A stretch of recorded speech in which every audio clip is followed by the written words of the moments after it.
রহস্যময়তায় ভর্তি পৃথিবীর অদ্ভুত সব ঘটনার প্রতি আকৃষ্ট করতে হান্ট ফর থ্রিলসে আপনাদের স্বাগতম। বরাবরের মতো এবারও আপনাদের জন্য থাকছে রোমাঞ্চকর মূল্যবান কিছু তথ্য। রহস্যের এক বিশাল দিগন্ত জুড়ে আছে মৎস্যকন্যা। দুটি পর্বের মাধ্যমে এই মৎস্যকন্যাদের সম্পর্কে কিছু তথ্য আপনাদের সামনে তুলে ধরা হবে। আজ থাকছে প্রথম পর্ব।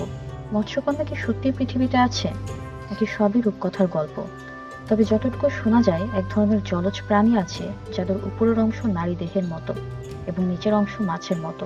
মাথা ভরা চুল, অপূর্ব সুন্দর মুখশ্রী, কাঁচা সোনার গায়ের রং, জলপাই রঙের চোখ, কেবল কোমর হতে নিচের অংশ মাছ। জ্যোৎস্না রাতে এরা মাঝে মাঝে উপরে উঠে আসে। প্রাচীনকালে নাবিকেরা এই মৎস্যকন্যা দেখেই বিভ্রান্ত হতেন। তারপর এরা নাকি নাবিকদের ছলনায় ডেকে নিয়ে পানিতে ডুবিয়ে মারত।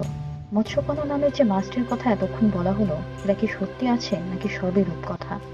আসলে মৎস্যকন্যা নামে যে মাছ, এর আসল নাম হলো ডুগন বা মমেন্টিক। এরা সামুদ্রিক স্তন্যপায়ী প্রাণী। এদের দেহ কেন এমন হয় তা নিয়ে বিজ্ঞানীরা অনেক পরীক্ষা করেও বের করতে পারেননি। এই মৎস্যকন্যাগুলো প্রথম ভারতবর্ষের নাবিকেরা আবিষ্কার করেন। তারা দূর সমুদ্রে গেলে এই মৎস্যকন্যাদের দেখা পান। পরবর্তীতে বিজ্ঞানীরা এটা নিয়ে গবেষণা করেন। গ্রিক পুরাণে বিভিন্ন রহস্যময় চরিত্রের বর্ণনা দেওয়া হয়েছে, যেমন টাইটান, স্ফিংস ইত্যাদি। সাইরেন বা মারমেড ছিল এমন একটি রহস্যময় চরিত্র। মহাসমুদ্রের মৎস্যকন্যা বা সাইরেন ছিল গ্রিক পুরাণের মায়াবিনী গায়িকা।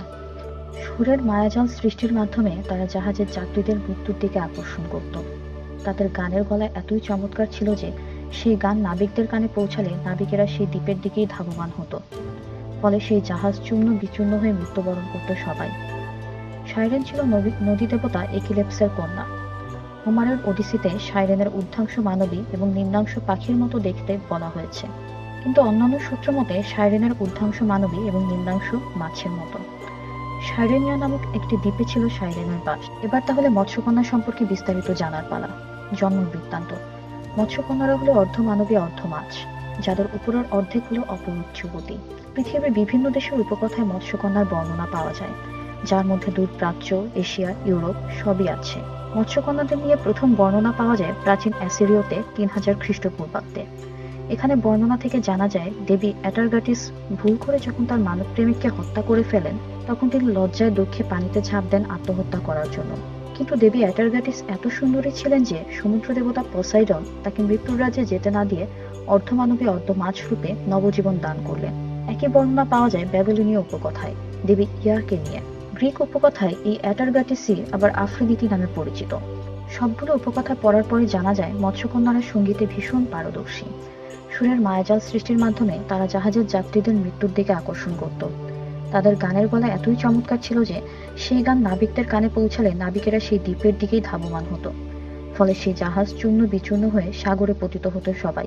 অ্যাটারগাটিসের মানব প্রেমের অনুকরণে মৎস্যকন্যারা এরপর ডুবে যাওয়া নাবিকদের তাদের প্রেমের আহ্বানে সাড়া দেবার জন্য সাগরের মধ্যে ঝাঁপ দিয়ে তাদের কাছে পৌঁছে যেত।